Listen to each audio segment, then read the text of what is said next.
ಪ್ರೇಮ ಕಾವ್ಯ colours Kannada ವಾಹಿನಿಯಲ್ಲಿ ಹೊಸ ಧಾರಾವಾಹಿ ನಿಮ್ಮೆಲ್ಲರನ್ನ ಎಂಟರ್ಟೈನ್ ಮಾಡೋದಕ್ಕೆ ರೆಡಿ ಆಗಿದೆ. ಇದೇ ಆಗಸ್ಟ್ 4ರಿಂದ ಧಾರಾವಾಹಿಯಲ್ಲಿ ಮುಖ್ಯ ಪಾತ್ರದಲ್ಲಿ ಕಾಣಿಸ್ಕೊಳ್ತಿರುವಂತ ನಟ ರಘು ಅವ್ರು ನಮ್ ಜೊತೆ ಇದ್ರೆ ಮಾತನಾಡ್ತಾ ಹೋಗೋಣ. ಹಲೋ ಸರ್, ಹೇಗಿದ್ದೀರಾ? ಹಾಯ್, ಚೆನ್ನಾಗಿದ್ದೀನಿ. ನೀವ್ ಹೇಗಿದ್ದೀರಾ? ನಾನು ಆರಾಮಾಗಿದ್ದೀನಿ. ಸೊ ಹೊಸ ಧಾರಾವಾಹಿ ಲಾಂಗ್ ಬ್ಯಾಕ್ ಮತ್ತೆ ಬರ್ತಾ ಇದ್ರ, ಎಷ್ಟು ಖುಷಿ ಇದೆ. ತುಂಬಾನೇ ಖುಷಿ ಇದೆ. ಲೈಕ್ ಆಫ್ಟರ್ 3 years ಕನ್ನಡಕ್ಕೆ ಮತ್ತೆ ವಾಪಸ್ ಬರ್ತಿದ್ದೀನಿ. ಅಂಡ್ ಅದು ಕಲರ್ಸ್ ಕನ್ನಡದ ಮುಖಾಂತರ ಬರ್ತಿದ್ದೀನಿ. ಬಿಕಾಸ್ ಕಲರ್ಸ್ ಕನ್ನಡದಲ್ಲಿ ನಾನು ನಮ್ಮನೆ ಹೊರಾಣಿ ಮಾಡಿದ್ದೆ, ಸಾಕೇತಾಗಿ 4.5 ವರ್ಷ ಮಾಡಿದ್ದೆ. ಸೊ ಮತ್ತೆ ಅದೇ ಚಾನಲ್ ಮುಖಾಂತರ ಜನಗಳನ್ನ ರೀಚ್ ಆಗ್ತಿದ್ದೀನಿ. ತುಂಬಾ ಖುಷಿ ಇದೆ. ಇಷ್ಟು ವರ್ಷಗಳ ಕಾಲ ನಾವು ನಿಮ್ಮನ್ನ ನೋಡಿರುವಂತ ಕ್ಯಾರೆಕ್ಟರ್ ಬೇರೆ, ಬಟ್ ಇವಾಗ ನೋಡ್ತಾ ಇರೋದೇ ಬೇರೆ. ಸೊ ನಿಮ್ಗೆ ಮೊದ್ಲು ಈ ಪಾತ್ರವನ್ನ ಕೇಳಿದಾಗ ಹೇಗ್ ಅನಿಸ್ತು? ನಿಮ್ ರಿಯಾಕ್ಷನ್ ಹೇಗಿತ್ತು? ನನ್ನ ರಿಯಾಕ್ಷನ್ ಹೇಗಿತ್ತು ಅಂತಂದ್ರೆ, ಬೇಡ ಬಿಡು ಮಾಡೋದು ಅಂತ ಅನ್ಸುತ್ತೆ ನಿಜವಾಗ್ಲು. ನಾನು ಅದನ್ನ ಹೇಳಿದೆ ಕೂಡ, ನಾನು ಮಾಡಲ್ಲ, ಬಿಟ್ಬಿಡಿ ದಯವಿಟ್ಟು ಅಂತ. ಸುಮ್ಮನೆ ಒಂದು ಲುಕ್ ಟೆಸ್ಟ್ ಕೊಟ್ಟು ಹೋಗು ಅಂತಂದ್ರು. ಸರಿ ಅನ್ಬಿಟ್ಟು ಹೋಗಿ ಲುಕ್ ಟೆಸ್ಟ್ ಕೊಟ್ಟು ಬಂದೆ. ಎಲ್ಲ ಓಕೆ ಆಯ್ತು. ರೆಡಿ, ಬಾ ಬಾ ನಾನು ಮಾಡಲ್ಲ ಅಂತ ಹೇಳಿದ್ದೀನಲ್ಲ, ಮಾಡ್ಕೊಂಡು ಹೋಗು ಪರವಾಗಿಲ್ಲ ಅಂತಂದ್ರು. ಆಮೇಲೆ ಮನೇಲಿ ಮಾತಾಡಿದೆ, ನನ್ನ ವೈಫ್ ಹತ್ರ ಮಾತಾಡಿದಾಗ ಇಟ್ಸ್ ಓಕೆ, ಮಾಡು, ನೋ ಪ್ರಾಬ್ಲಮ್. ಆ ಒಂದು ಚೇಂಜ್ ಇರಬೇಕು ಒಬ್ಬ ಆಕ್ಟರ್ಗೆ, ಎಲ್ಲದನ್ನು ಟ್ರೈ ಮಾಡಬೇಕು, ಸೊ ಮಾಡು ಅಂತ ಹೇಳಿದ್ರು. So I took up. Wife ಹೇಳಿದ್ರು ಮಾಡು ಅಂತ ಹೇಳಿ. ಸೊ ಎಲ್ಲೋ ಅಮೃತ ಅವರು, ನೀವು ಅಂದ್ರೆ ಅವರು ಕೂಡ ನಟಿ ಆಗಿರೋದ್ರಿಂದ ಅವ್ರಿಗೆ ಈಸಿಯಾಗಿ ಆ ಜಡ್ಜ್ಮೆಂಟ್ ಸಿಗುತ್ತೆ. ಸೊ ಈ ವಿಚಾರ, ಈ ಪಾತ್ರ ಆಯ್ಕೆಗಳು, ಈ ತರದ ಒಂದಷ್ಟು ವಿಚಾರಗಳು ಬಂದಾಗ ಅವ್ರು ನಿಮ್ಮನ್ನ ಹೇಗ್ ಜಡ್ಜ್ ಮಾಡ್ತಾರೆ? ಲೈಕ್ ಕೆಲವೊಬ್ರು ಇರ್ತಾರೆ ಸ್ಟ್ರೇಟ್ ಆಗಿ ಹೇಳ್ತಾರೆ ಚೆನ್ನಾಗಿಲ್ಲ ಆತರ. ಸೊ ಅಮೃತ ಹೇಗೆ? ಅಮೃತ ಹೇಗೆ ಅಂತಂದ್ರೆ, ಆಕ್ಚುಲಿ ಅವಳು ಜಡ್ಜ್ಮೆಂಟ್ ನನ್ನ ಹತ್ರ ಜಾಸ್ತಿ ಕೇಳ್ತಾಳೆ. ಬಿಕಾಸ್ ಅವಳು ನೆಗೆಟಿವ್ ಪಾತ್ರ ಫಸ್ಟ್ ಟೈಮ್ ಒಪ್ಕೋಬೇಕಾದ್ರೆ ತುಂಬಾ ಯೋಚನೆ ಮಾಡಿದ್ಲು. ಅವಾಗ ನಾನು ಇಲ್ಲ ಮಾಡಿದ್ ಓಕೆ, ನಾವೆಲ್ಲ ತರದ್ದು ಮಾಡ್ಲೇಬೇಕು, ಜನಗಳಿಗೆ ಹತ್ರ ಆಗ್ಬೇಕು ಅಂತಂದ್ರೆ ಒಂದೇ ಅಲ್ಲ, ಓಕೆ ಮಾಡು ಅಂತ ನಾನು ಹೇಳಿದೆ. ಬಟ್ ಸ್ಟಿಲ್ ನನ್ಗೆ ಒಂದು ಪಾತ್ರದ ಜಡ್ಜ್ಮೆಂಟ್ ಇದ್ರೂ ಕೂಡ ನನ್ಗೇನು ಅವಳು ಹೇಳಿದ್ರೆ ಒಂದು ಸಮಾಧಾನ. ನನಗೆ ಇಟ್ಸ್ ಓಕೆ, ನೀನ್ ಮಾಡ್ಬೋದು ಅಂತ ಹೇಳಿದ್ರೆ ನಂಗೆ ಸಮಾಧಾನ. ಸೊ ಅದಕ್ಕೆ ನನಗೆ ಹೆಲ್ಪ್ ಮಾಡ್ತಾಳೆ ಅವಳು ಯಾವಾಗ. ನೀವು ನಾವು ಮತ್ತೆ ಸ್ಕ್ರೀನ್ ಮೇಲೆ ನೋಡ್ತಾ ಇರೋದು ಖುಷಿ, ಬಟ್ ಒಂದು ಕನ್ಫ್ಯೂಷನ್, ಯಾಕೆ 3 ವರ್ಷ ಗ್ಯಾಪ್ ತಗೊಂಡ್ಬಿಟ್ರಿ ಅಂತ?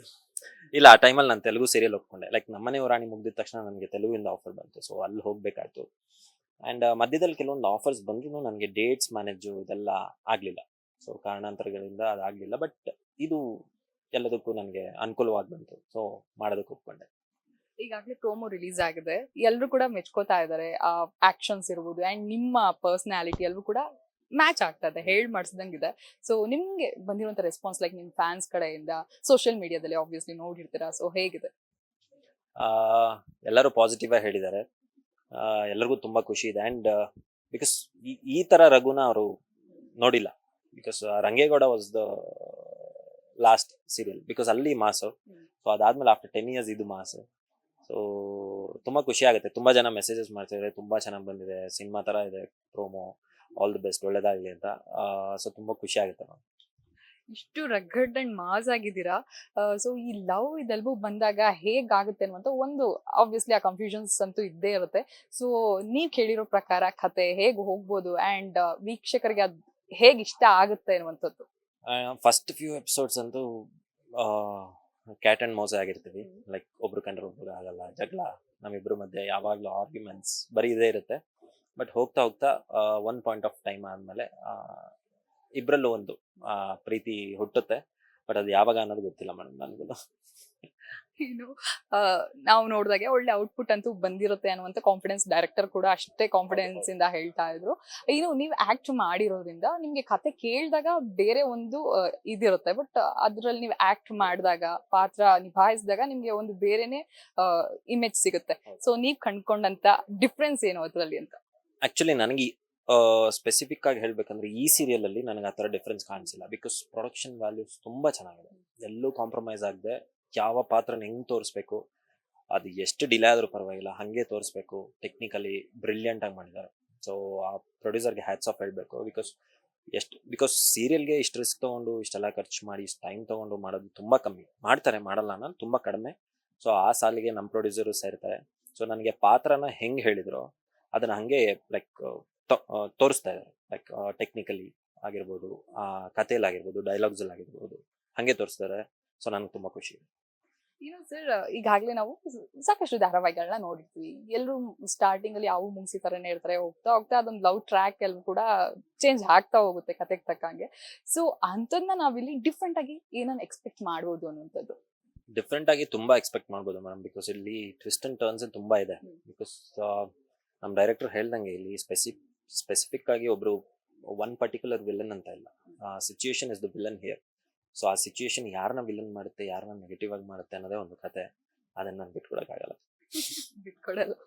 ಇನ್ನು ನಟರನ್ನ ನಾವು ತೆರೆ ಮೇಲೆ ನೋಡೋದ್ ಬೇರೆ, ಬಟ್ ಸಾಕಷ್ಟು ಪಾತ್ರಗಳನ್ನ ಅವ್ರು ನಿಭಾಯಿಸಬಹುದು. ಬಟ್ ಆಫ್ ಸ್ಕ್ರೀನ್ ಅಂತ ಬಂದಾಗ ಅವ್ರು ಒಬ್ಬರೇ ಆಗಿರ್ತಾರೆ, ಒಂದೇ ಪರ ನಿಭಾಯಿಸ್ತಾರೆ. ಸೊ ರಘು ಅವರು ಹೇಗೆ, ಲೈಕ್ ರಿಯಲ್ ಲೈಫ್ ಅಲ್ಲಿ ಇಂಟ್ರೋವರ್ಟ, ಎಕ್ಸ್ಟ್ರೋವರ್ಟ, ಅಥವಾ ಇದೇ ರೀತಿ ಮಾಸ್ ಆಗೇ ಇರ್ತೀರಾ, ರಗಡಾಗಿರ್ತೀರಾ, ಹೇಗೆ? 15 years ಬ್ಯಾಕ್ ಇದೇ ತರ ಇದ್ದೆ ಮಾಸು. ಈಗ ಫುಲ್ ಕ್ಲಾಸ್ ಮೇಡಮ್. ಯಾಕೆ ಅಮೃತ ಅವ್ರು ಬಂದ್ಮೇಲೆ ಹೇಗೆ? ಕೆಲವೊಂದು ಚೇಂಜಸ್ ಆಗುತ್ತೆ ಮದುವೆ ಆದ್ಮೇಲೆ, ಮಗು ಆದ್ಮೇಲೆ. ಸೊ ಹಂಗೆ ನನಗೂ ಅಷ್ಟೇ. But it is for good, ಒಳ್ಳೇದಕ್ಕೆ ಅದು. ಇನ್ನು ಮಗು ಮದ್ವೆ ಅಂತ ಹೇಳಿದ್ರಿ. ಅಮೃತ ಅವರು ಸಾಕಷ್ಟು ಕಡೆ ನಿಮ್ ಬಗ್ಗೆ ಲೈಕ್ ಒಂದ್ ರೀತಿಲಿ ಅವರೇ ನಂಗೆ ಸಪೋರ್ಟಿವ್ ಅಂತ ಲೈಕ್ ಹೊಗಳೋದಿರ್ಬೋದು, ಇದೆಲ್ಲವೂ ಕೂಡ ಲೈಕ್ ಸಪೋರ್ಟಿಂಗ್ ಪಾರ್ಟ್ನರ್ ಅಂತ ಹೇಳಿ ನಿಮ್ ಬಗ್ಗೆ ಸಾಕಷ್ಟು ಮಾತನಾಡ್ತಾ ಇರ್ತಾರೆ. ಇವಾಗ ನೀವ್ ಹೇಳಿ ಅಮೃತ ಅವ್ರ ಬಗ್ಗೆ. ಅವಳು ಹೇಳ್ತಾಳೆ, ಆದ್ರೆ ನನಗೆ ಬಿಗ್ಗೆಸ್ಟ್ ಸಪೋರ್ಟ್ ಅವಳೆ ನನ್ನ ಲೈಫಲ್ಲಿ. ಬಿಕಾಸ್ ಕೆಲವೊಂದು ಸಿಚುವೇಶನ್ ಇನ್ಸಿಡೆಂಟ್ ನಡೆದಾಗ ನನ್ನ ಜೊತೆ ಅವಳು ನಿಂತಿಲ್ಲ ಅಂದಿದ್ರೆ ಬಹುಶಃ ನಾನು ಇವತ್ತಿಷ್ಟು ಆರಾಮಾಗಿ ನಾನು ಇಲ್ಲಿ ನಿಂತ್ಕೊಳಕ್ ಆಗ್ತಿರ್ಲಿಲ್ಲ. ಅವಳಿದ್ದು ಬಿಗ್ಗೆಸ್ಟ್ ಸಪೋರ್ಟ್ ಆಗಿ ನನ್ನ ಜೊತೆ ಇದ್ದು ಧೈರ್ಯ ಹೇಳಿ ಇರೋದಕ್ಕೇನೆ ನಾನು ಇವತ್ತಿಲ್ಲಿದ್ದೀನಿ. ಸೊ ಅವಳು ಹೇಳ್ಬೋದು ನಾನು ಅವಳಿಗೆ ಸಪೋರ್ಟ್ ಅಂತ. She is my biggest support. ಇನ್ನು ಸರ್, ಒಂದೇ ಮನೇಲಿ ಲೈಕ್ ಕಲಾವಿದ್ರನ್ನೇ ಮದ್ವೆ ಆದಾಗ ನಮ್ಗೆಲ್ಲ ಗೊತ್ತಿರುತ್ತೆ, ಲೈಕ್ ನಮ್ದು ಹೇಗ್ ವರ್ಕ್ ಆಗುತ್ತೆ ಅದೆಲ್ಲ ಗೊತ್ತಿರೋದ್ರಿಂದ ಸೊ ಲೈಕ್ ಸ್ಮೂತ್ ಆಗಿರುತ್ತೆ ಅಂತ ಒಂದು ಕಡೆ. ಆದ್ರೆ ಇನ್ನೊಂದ್ ಕಡೆ ಎಲ್ಲೋ ಟೈಮ್ ಕೊಡಕ್ಕಾಗಲ್ಲ, ಈ ತರದೆಲ್ಲವೂ ಕೂಡ ಒಂದಷ್ಟು ಇರುತ್ತೆ. ಬಟ್ ನೀವಿಬ್ರು ಹೇಗ್ ಅದನ್ನ ಮ್ಯಾನೇಜ್ ಮಾಡ್ತಾ ಇದ್ರ? ಮೇಡಮ್, ನೀವು ಎಷ್ಟೇ ಮ್ಯಾನೇಜ್ ಮಾಡಿ, but one point of time ಅಲ್ಲಿ ಅದು ಆ ಮುನ್ಸು, ಆ ಕೋಪ ಅನ್ನೋದು ಬರುತ್ತೆ. ಬಿಕಾಸ್ ದಟ್ ಇಸ್ ನಾಟ್ ಕೋಪ, ಲೈಕ್ ಆ ಮಿಸ್ಸಿಂಗ್ ಫೀಲಿಂಗ್ ಅದು ಆ ಕೋಪದ ಮೂಲಕ ಹೊರಗಡೆ ಬರುತ್ತೆ ಅಷ್ಟೇ. ಅದನ್ನ ನಾವು ಮ್ಯಾನೇಜ್ ಮಾಡಬೇಕು. ಲೈಕ್ ಈಗ ಒಬ್ರು ಆ ಕೋಪದಲ್ಲಿ ಇದ್ದಾರೆ ಅಂತಂದಾಗ ನಾವು ಕೋಪ ಮಾಡ್ಕೊಳ್ಳೋದು ಇಸ್ ನಾಟ್ ಅ ಸೊಲ್ಯೂಷನ್. ಈಗ ನಾವು ಅವಾಗ ಕಾಮ್ ಆಗಿ ಅವ್ರಿಗೆ ಸಿಚುಯೇಷನ್ ಎಕ್ಸ್ಪ್ಲೈನ್ ಮಾಡಿದಾಗ ಜಸ್ಟ್ ಅ ಫ್ಯೂ ಮಿನಿಟ್ಸ್ ಅಲ್ಲಿ ಅವ್ರು ಸರಿ ಹೋಗ್ತಾರೆ. ಸೊ ಅವಾಗ ಯಾವ ಪ್ರಾಬ್ಲಮ್ ಇರಲ್ಲ. ಇನ್ನು ನಿಮ್ಮ ಸೀರಿಯಲ್ನ ಅಮೃತ ಅವ್ರು ನೋಡ್ತಾರಾ, ಅಥವಾ ಅವ್ರ ಸೀರಿಯಲ್ನ ನೀವ್ ಯಾವ್ದಾದ್ರು ಲೈಕ್ ಟಿವಿಲಿ ನೋಡಿದ್ದು? ಇಲ್ಲ ಮೇಡಮ್, ನಾನು ಇದುವರೆಗೂ ನೋಡಿಲ್ಲ. ಅವಳು ಯಾವ್ದು ಪ್ರೋಮೋಸ್ನ ಇನ್ಸ್ಟಾಗ್ರಾಮ್ ಅಲ್ಲೆಲ್ಲ ಹಾಕ್ತಾರೋ ಅವಾಗ ಅದನ್ನ ನೋಡಿದೀನಿ ಅಷ್ಟೇ. ಇಬ್ಬರಿಗೂ ಟೈಮ್ ಇರಲ್ಲ. ಸೊ ಬಂದ ತಕ್ಷಣ ಮನೇಲಿ ಮಗು ಇರುತ್ತೆ, ಅವಳ ಜೊತೆ ಟೈಮ್ ಸ್ಪೆಂಡ್ ಮಾಡ್ತೀವಿ. ಸೊ ಅವಳು ಮಲಗುವಷ್ಟರಲ್ಲಿ 10-10:30 ಆಗುತ್ತೆ. ಅದಾದ್ಮೇಲೆ ನಾವಿಬ್ರು ಕುತ್ಕೊಂಡು ಒಂದು ಅರ್ಧ ಗಂಟೆ 3/4 ಗಂಟೆ ಹರಟೆ ಹೊಡಿತೀವಿ. ಜೊತೆಗೆ ಅವಳು ಇವಾಗ ಸ್ಯಾರಿ ಬಿಸ್ನೆಸ್ ಬೇರೆ ಸ್ಟಾರ್ಟ್ ಮಾಡಿದಾಳೆ, ಅದನ್ನು ನಾವೇ ಹ್ಯಾಂಡಲ್ ಮಾಡ್ತಿದ್ದೀವಿ. ಸೊ ಅಷ್ಟು ಟೈಮ್ ಇಲ್ಲ ನಮ್ಗೆ ನಿಜವಾಗ್ಲು. ಮೊದಲಂತೂ ಆಬ್ವಿಯಸ್ಲಿ ಖಡಕ್ ಅಂಡ್ ಮಾಸ್ ಕಾಣಿಸ್ತಾ ಇದ್ದೀರಾ. ಇದ್ರ ಜೊತೆಗೆ ಈ ಇಂಟ್ರೊಡಕ್ಷನ್ ಸೀನ್ ಬಂತಲ್ಲ, ಏನು ನಿಮ್ ಫೈಟ್ ಇದೆಲ್ಲವೂ ಕೂಡ ಅದು ಶೂಟ್ ಎಕ್ಸ್ಪೀರಿಯನ್ಸ್ ಇರ್ಬೋದು. ಅಂಡ್ ಈ ತರ ಮಾಸ ಕಾಣಿಸ್ಕೊಳ್ಳೋದಕ್ಕೆ ಕೆಲವೊಬ್ರಿಗೆ ಇದ್ದೇ ಇರ್ತಾರ, ಲೈಕ್ ನನ್ನ ಇನ್ಸ್ಪಿರೇಷನ್ ಆ ತರ ಹೇಳ್ಬಿಟ್ಟು. ಸೊ ನಿಮ್ಗೆ ಆ ತರ ಯಾರ? ನನಗೆ ಅಪ್ಪು ಸಾರಿ ಮೇಡಮ್ ಯಾವತ್ತಿದ್ರು. ಬಿಕಾಸ್ ನಾನು ಬಾಸ್ ಅಂತ ಕರೆಯೋದು ಅವರೊಬ್ಬರನ್ನೇ ಲೈಫಲ್ಲಿ, ಇನ್ಯಾರನ್ನೂ ಕರೆಯಲ್ಲ ಅದನ್ನ. ಸೊ ಫೈಟ್ ಅಂತ ಬಂದಾಗ ಅವರಷ್ಟು ಪರ್ಫೆಕ್ಟ್ ಆಗಿ ಕನ್ನಡದಲ್ಲಿ ಮಾಡಿರೋ ನಾನು ಯಾರನ್ನೂ ನೋಡಿಲ್ಲ. ವಿತೌಟ್ ಡೂಪ್ ಇದಾಗಿರ್ಬೋದು, ಅವ್ರದ್ದು ಕಿಕ್ಸ್ ಆಗಿರ್ಬೋದು, ಜಿಮ್ನಾಸ್ಟಿಕ್ಸ್ ಆಗಿರ್ಬೋದು, ತುಂಬಾ ಚೆನ್ನಾಗಿ ಮಾಡ್ತಾರೆ. ಅಂಡ್ ಅವರೇ ಇನ್ಸ್ಪಿರೇಷನ್ ಅಂತ ಹೇಳ್ಬೋದು ನನಗೆ. ಇನ್ನು ಮಾದೇವನ ನೋಡಿ ಹುಡುಗಿರ ಹೆದರ್ತಾರ ಹೇಗೆ? ಹುಡುಗಿರು ನಾಟ್ ಹುಡುಗರು ಆಬ್ವಿಯಸ್ಲಿ ಹೆದರ್ತಾರೆ. ಸದ್ಯಕ್ಕೆ ಮಕ್ಳು ಹೆದರ್ತಾ ಇದಾರೆ ಮೇಡಮ್. ಶೂಟಿಂಗ್ ಅಲ್ಲಿ ಬಂದ್ರೆ ಪಾಪ ಒಂದ್ ಮಗು ಬಂದಿತ್ತು ಶೂಟಿಂಗ್ ಅಲ್ಲಿ ಆಕ್ಟ್ ಮಾಡುವಾಗ. ನಾನು ಯಾವ್ದೋ ಡೈಲಾಗ್ ಜೋರಾಗಿ ಹೇಳಿದಕ್ಕೆ ಅಳಕ್ ಶುರು ಮಾಡಿದ್ರು. ರಾತ್ರಿ ಮನೆಗೆ ಹೋಗೋವರೆಗೂ ಅಳು ನಿಲ್ಸಿಲ್ಲ. ನನ್ನ ನೋಡೋದು ಅಳೋದು. ಬಟ್ ಹೆಣ್ಮಕ್ಳಿಗೆ ಈ ಕ್ಯಾರೆಕ್ಟರ್ ತುಂಬಾ ಇಷ್ಟ ಆಗಿದೆ ನನ್ನ ಪ್ರಕಾರ. ಬಿಕಾಸ್ ಹೆಣ್ಮಕ್ಳಿಗೆ ತುಂಬಾ ಜನ ಹೆಣ್ಮಕ್ಳಿಗೆ ಕ್ಲಾಸ್ಗಿಂತ ಮಾಸ್ ಇಷ್ಟ. ಅಂಡ್ ಆ ಮಾಸ್ ಅಲ್ಲಿ ಅವನು ಒಳ್ಳೆಯವನು, ಬಟ್ ಸ್ಟಿಲ್ ಮಾಸ್ ಅಂತಂದ್ರೆ ತುಂಬಾ ರೀಚ್ ಆಗುತ್ತೆ. ಅವ್ನು ಕೆಟ್ಟವನು ಮಾಸ್ ಅಂದ್ರೆ ಇಷ್ಟ ಆಗಲ್ಲ. But Madeva is a good person with mass elements. ತುಂಬಾ ಚೆನ್ನಾಗಿ ಅರ್ಥ ಮಾಡ್ಕೊಂಡಿದ್ರ ಹೆಣ್ಮಕ್ಳನ್ನ.